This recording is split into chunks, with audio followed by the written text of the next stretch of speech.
jalan yang benar. Berilah juga panjang umur kesabaran kepada guru kami, agar dapat membimbingkan ke jalan yang benar.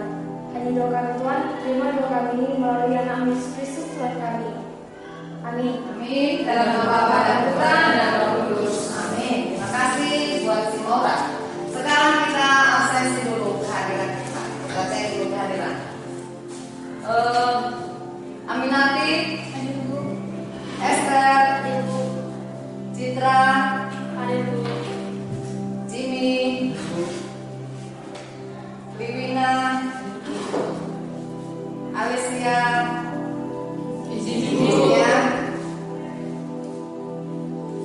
Lydia, izin, Pasca, Rasmedi, Ripardo, izin, Teori,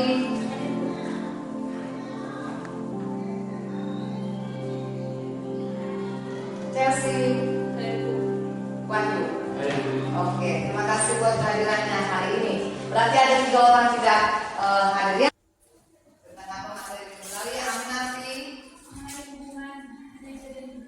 Mengenai hubungan gereja dan dunia, bisa dipaparkan sedikit apa yang kita bicarakan di sana? Gereja hubungan baik dengan dunia. Gereja dan dunia memiliki hubungan yang erat. Gereja mengisi dunia dan dunia menjadi tempat gereja berbakti.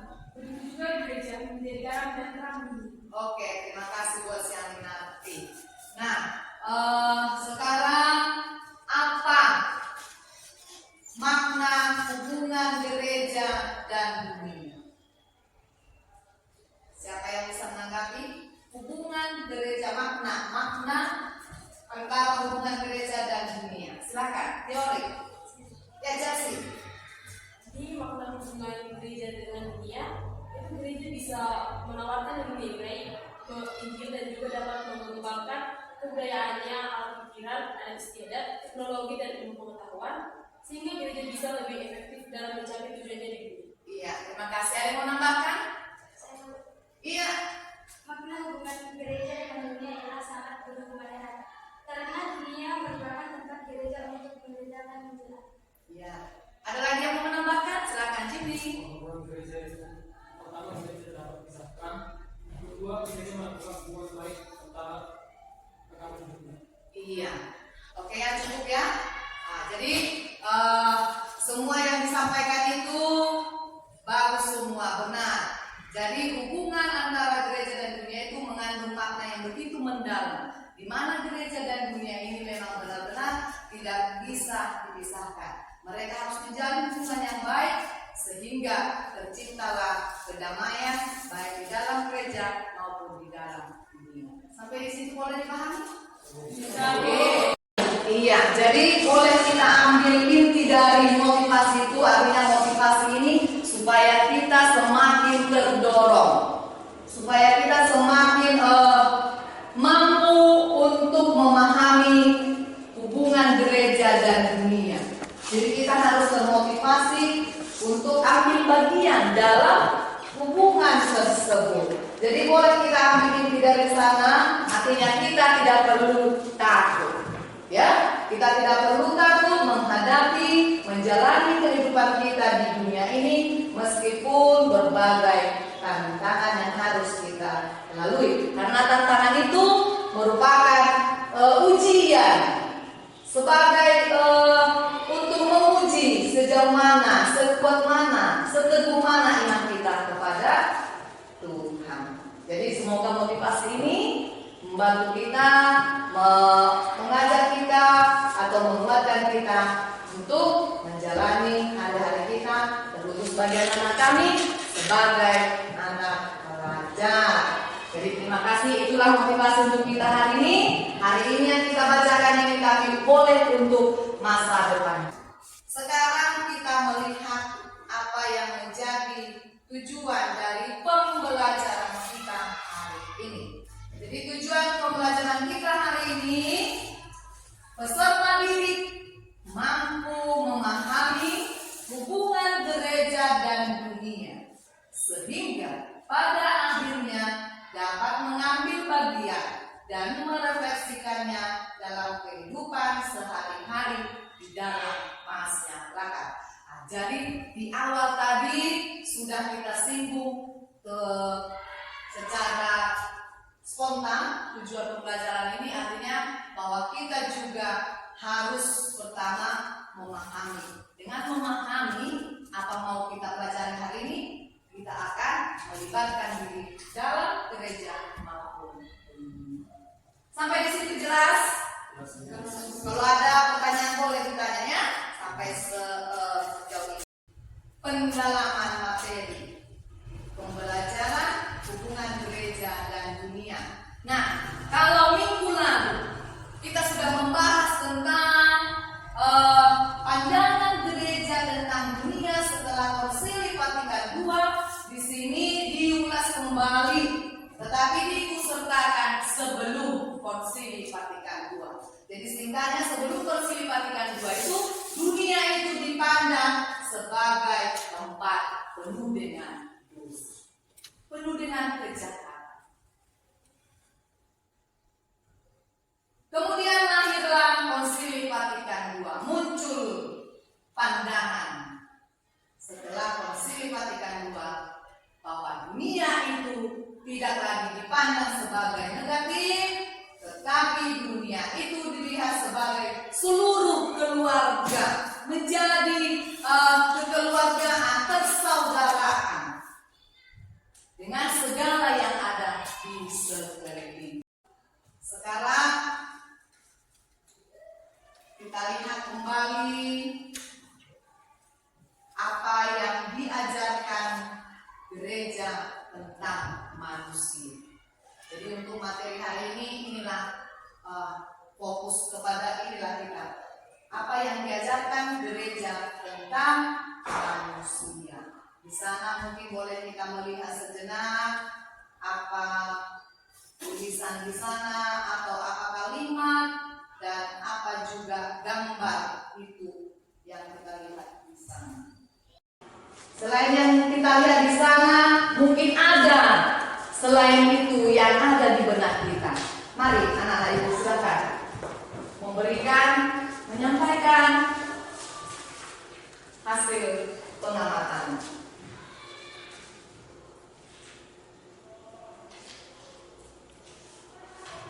Sehubungan dengan itu pertanyaan, apa yang diajarkan gereja tentang dunia? Selain yang sudah kita lihat, mungkin ada muncul di pikiran kita. Iya, Wahyu. Manusia adalah ciptaan Allah yang memiliki akal budi dan kehendak bebas dan hati nurani, di mana dari ketiga ini manusia merupakan dari citra Allah, walaupun dapat disalahgunakan sehingga jatuh ke dalam dosa. Iya. Jadi manusia itu selain dikatakan sempurna, mereka memiliki akal budi, hati nurani, dan pikiran. Dengan ketiga hal tersebut, manusia itu dipercayakan untuk melestarikan, merawat ciptaan Tuhan yang lain. Mungkin ada lagi yang menambahkan, silakan. Apalagi yang muncul di mana kita dengan ajaran gereja itu tentang manusia, selain yang sudah disampaikan oleh teman-teman kita. Bagaimana lagi ajaran gereja itu tentang manusia yang kita pahami selama ini? Iya, nah, silakan. Manusia diciptakan secitra dengan Allah. Itu artinya di mana manusia juga harus melakukan apa yang dikehendaki Allah, bukan yang Allah. Karena manusia secitra dengan Allah. Benar, ini berpatokan atau berpandu dari manusia itu secitra dengan Allah. Dengan secitra dengan Allah berarti apa yang dikehendaki Allah, pastinya manusia juga harus turun. Ya, nah, jadi sudah berbagai pengetahuan, pemahaman yang kita peroleh dari teman-teman kita. Sampai di sini sudah mengerti. Yang pertama dulu bagaimana gereja itu mengajarkan tentang manusia. Manusia itu begitu sempurna, manusia itu begitu memiliki akal budi, dan manusia itu secitra atau segambar dan serupa dengan Allah. Dengan demikian manusia juga harus hidup seturut kehendak Allah. Terima kasih untuk anak ibu yang sudah menanggapinya. Dengan kalimat masyarakat manusia itu, bagaimana kita memahami kalimat tersebut? Menurut pemahaman kita sendiri. Apa inti dari kalimat di nomor 2 itu? Apa inti sarinya yang bisa kita ambil? Masyarakat manusia. Bagaimana pandangan kita tentang masyarakat manusia ini? Seperti yang diajarkan oleh gereja kepada kita. Bagaimana kita memahaminya? Apa maksudnya di sana masyarakat manusia? Seolah-olah masyarakat itu ya manusia, manusia itu ya masyarakat. Artinya ya seperti double ininya kan, istilah kalimat katanya. Masyarakat manusia. Bagaimana kita memahami kata masyarakat manusia itu? Kita termasuk keluarga dari kerajaan. Ya? Kita termasuk keluarga. Kita termasuk keluarga kerajaan Allah. Masyarakat manusia. Coba pahami kata itu.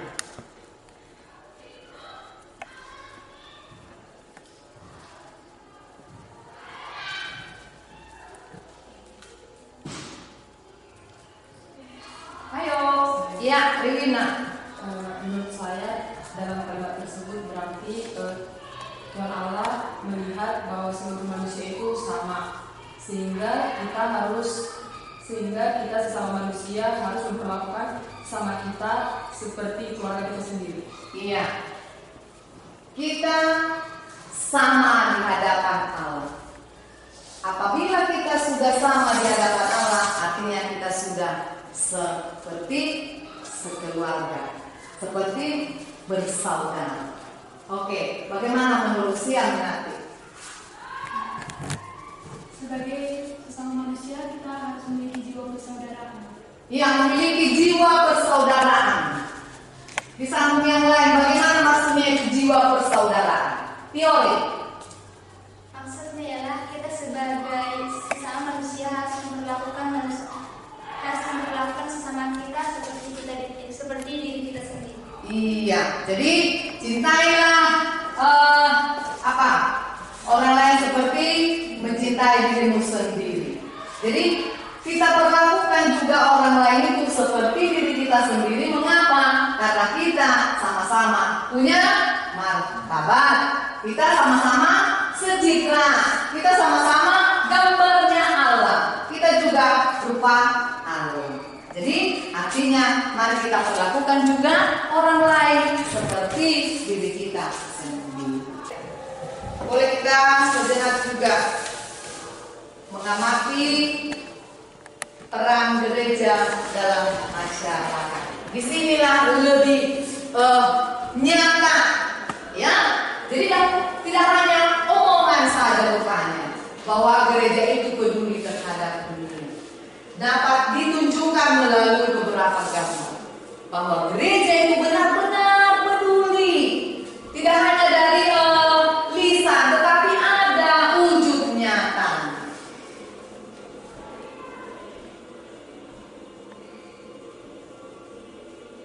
Apa yang kita lihat dari gambar nomor 1 ini? Kita boleh dulu nomor 1.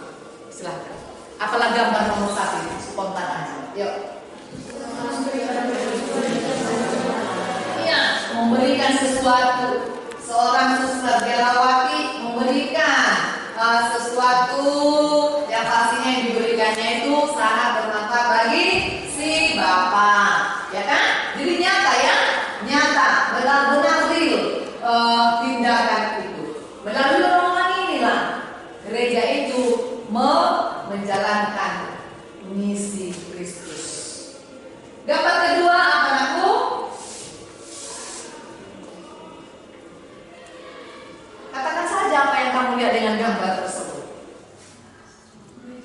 Seorang umat Katolik, seorang anggota gereja telah memberi bantuan terhadap anggota sesama anggota berbeda agama. Iya, apa yang nilai apa yang terkandung di sana? Toleransi. Toleransi, iya.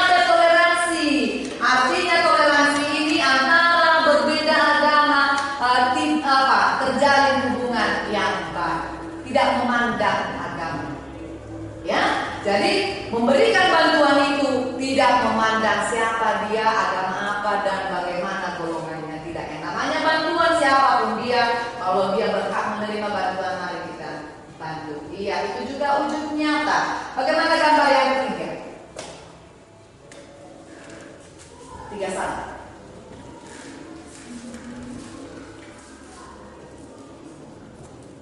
Ayo, katakan saja apa yang kamu lihat dengan gambar tersebut nanti.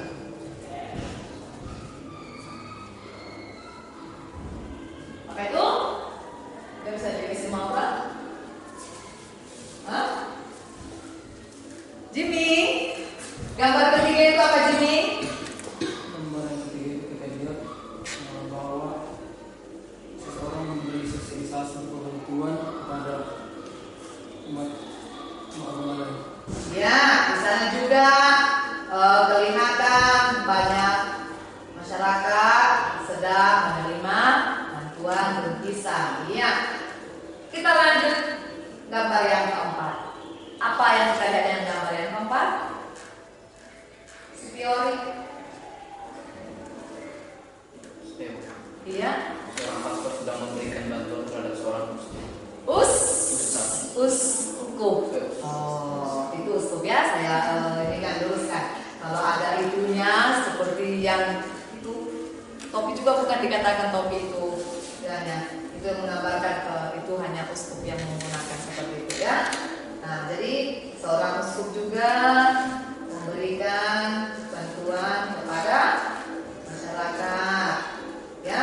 Tetap juga mungkin dari berbeda keyakinan. Artinya bantuan itu tidak memandang suku, agama, golongan maupun. Sekarang kita masuk dulu ke tentang diskusi. Diskusi ini kita membahas sehubungan dengan yang sudah kita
manusia dan hal-hal mendesak lainnya yang perlu menjadi perhatian gereja. Tugas gereja terhadap martabat manusia, yaitu membebaskan martabat kodrat manusia dari segala paham, misalnya terlalu menekankan dan mendewakan tubuh manusia.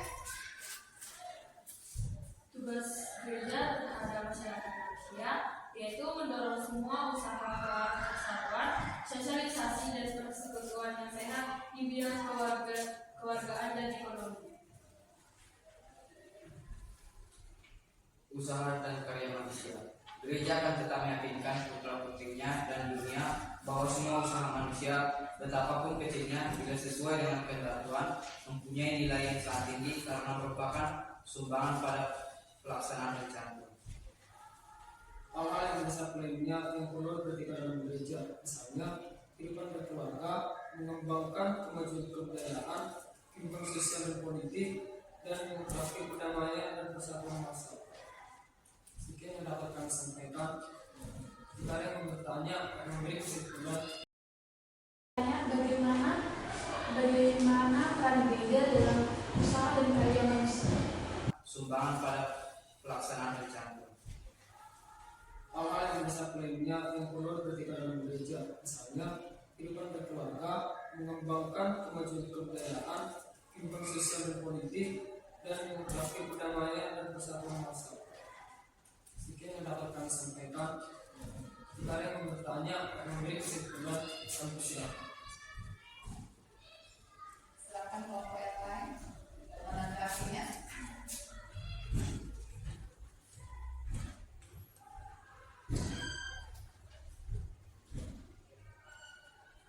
Menanggapi kelompok ini kami silakan kelompok 2. Mau bertanya bagaimana peran gereja dalam usaha dan karya manusia? Peran gereja dalam usaha dan karya manusia. Gereja akan tetap meyakinkan putra-putrinya dan dunia bahwa semua usaha manusia, betapapun kecilnya, bila sesuai dengan kehendak Tuhan, mempunyai nilai yang sangat tinggi karena merupakan sumbangan pada pelaksanaan rencana Tuhan. Ada lagi dari kelompok yang lain? Tidak? Oke. Atas perhatiannya kami ucapkan terima kasih. Tepuk tangan kelompok 1. Selanjutnya hasil dari kelompok 2. Silakan. Selamat siang semua. Ya.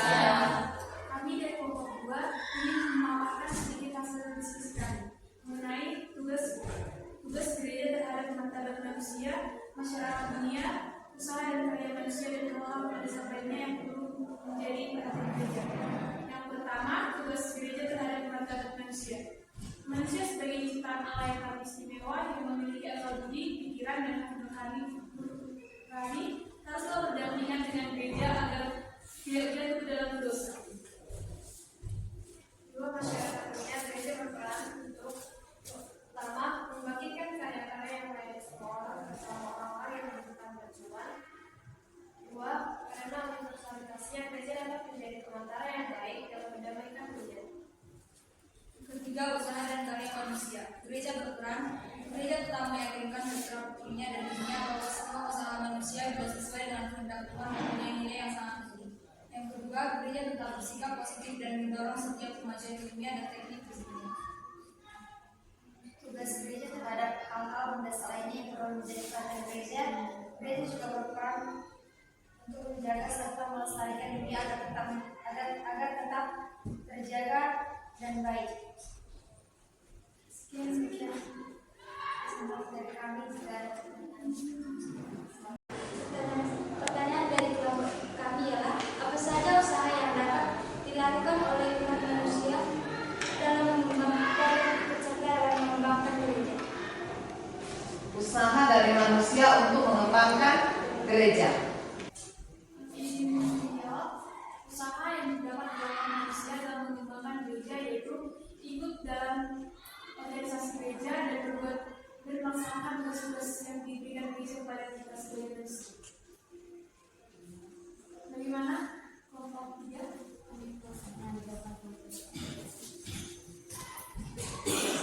Masih ada yang ingin bertanya?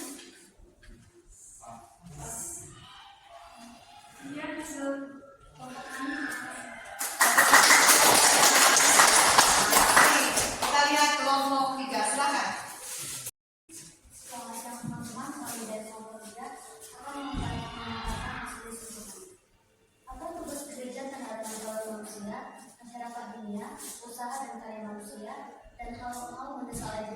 perlu menjadi bagian gereja.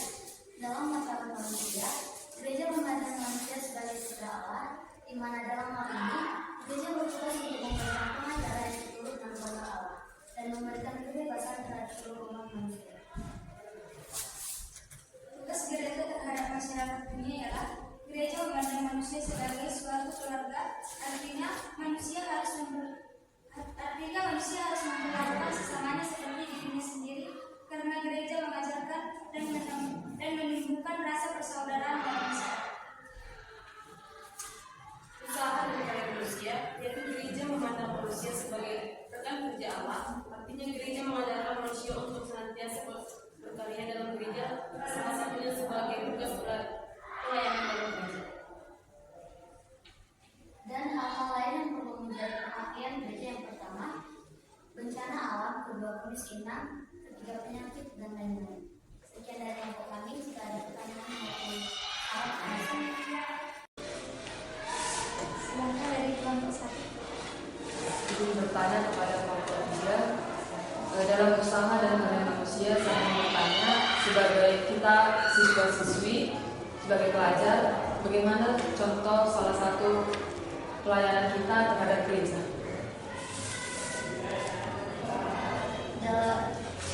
Kami dari kelompok 3 akan menjawab.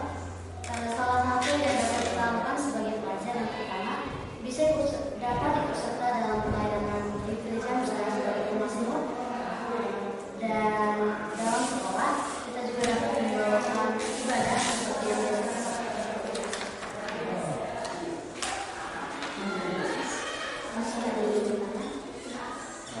Oke, tepuk tangan buat kelompok 3. Terima kasih. Sekali lagi bertepuk tangan untuk kita semua.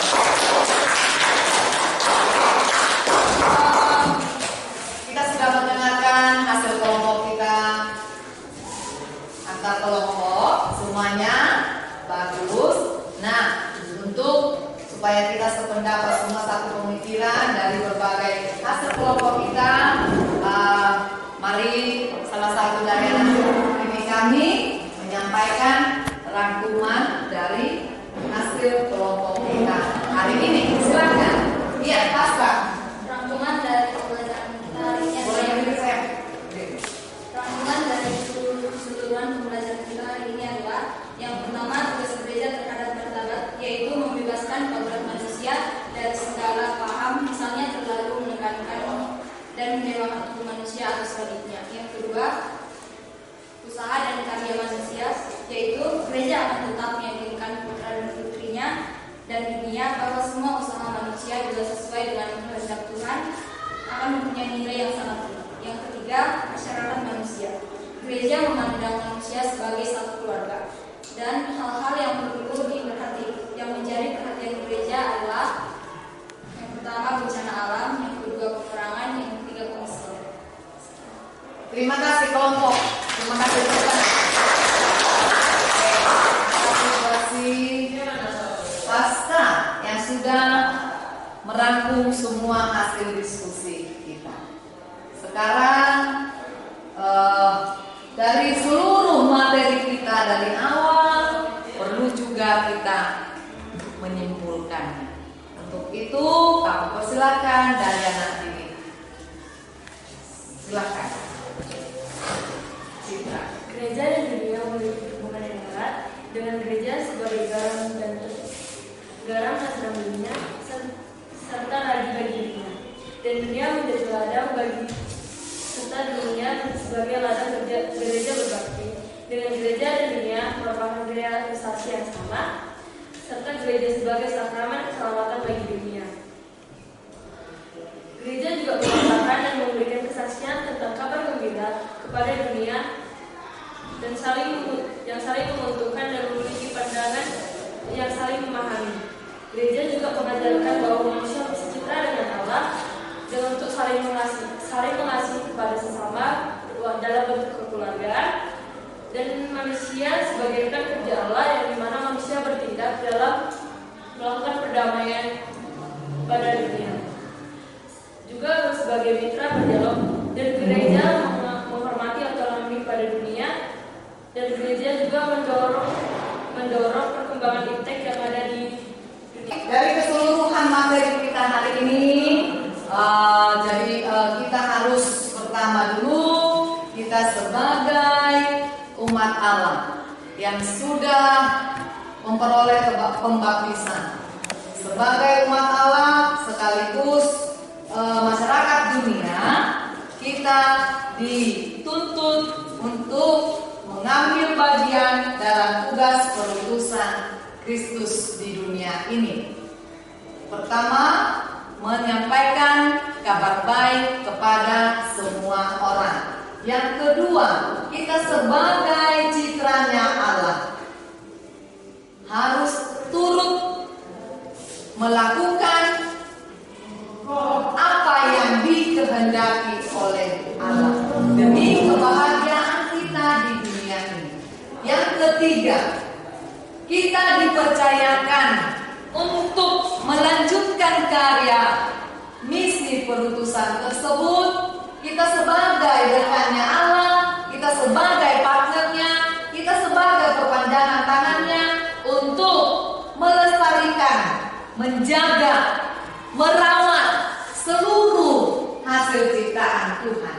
Karena di antara seluruh ciptaannya, kitalah yang paling sempurna, yang paling bisa mengendalikan ini semua dengan akal budi kita, pikiran, dan juga hati nurani. Yang keempat, kita juga harus menghormati setiap manusia, sesama kita. Kita memperlakukan sesama kita sebagai saudara karena kita berasal dari satu pencipta, yaitu Tuhan Allah. Jadi kita berasal dari satu pencipta, kita semua adalah bersaudara. Marilah kita pupuk persaudaraan dimanapun kita berada. Dan mari kita menjaga ciptaan Tuhan ini kepada kita sudah dipercayakan, karena kita yang mampu melakukan ini semua dengan akal budi, pikiran, dan hati nurani kita masing-masing. Jadi satu lagi menambahkan, kita harus tetap ingat apa yang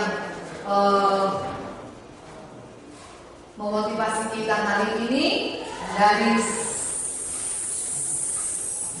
Paus Benediktus ke-16 mengatakan kita sebagai manusia tidak perlu takut dalam menjalani hidup ini karena Tuhan selalu serta kita.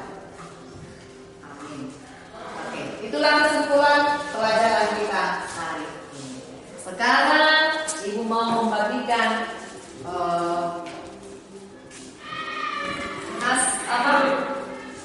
lembar kerja peserta didik, hasil kerja kegiatan belajar.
Kegiatan kita hari ini, tapi sebelum kita akhiri dengan doa, saya mau kasih satu penugasan, ya, penugasan kita untuk minggu depan.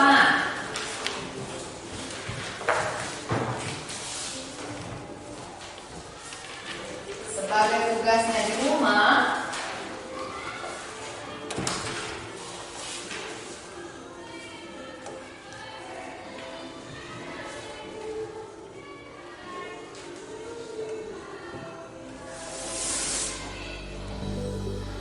jelaskan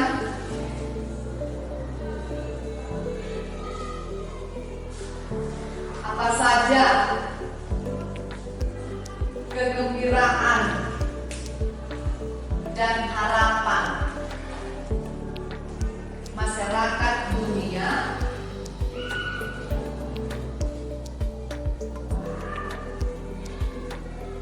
menurut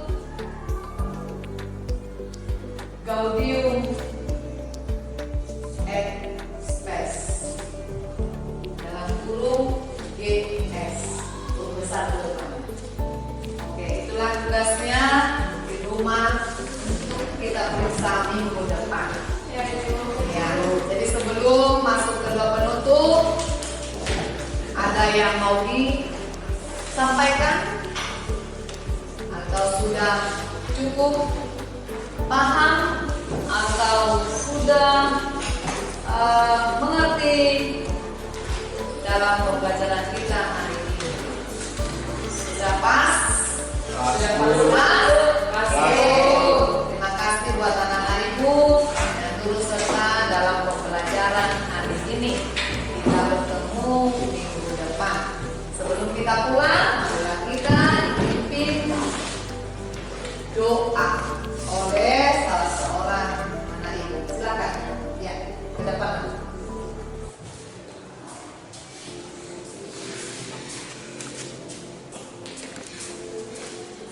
Mari yang bisa tak berdua.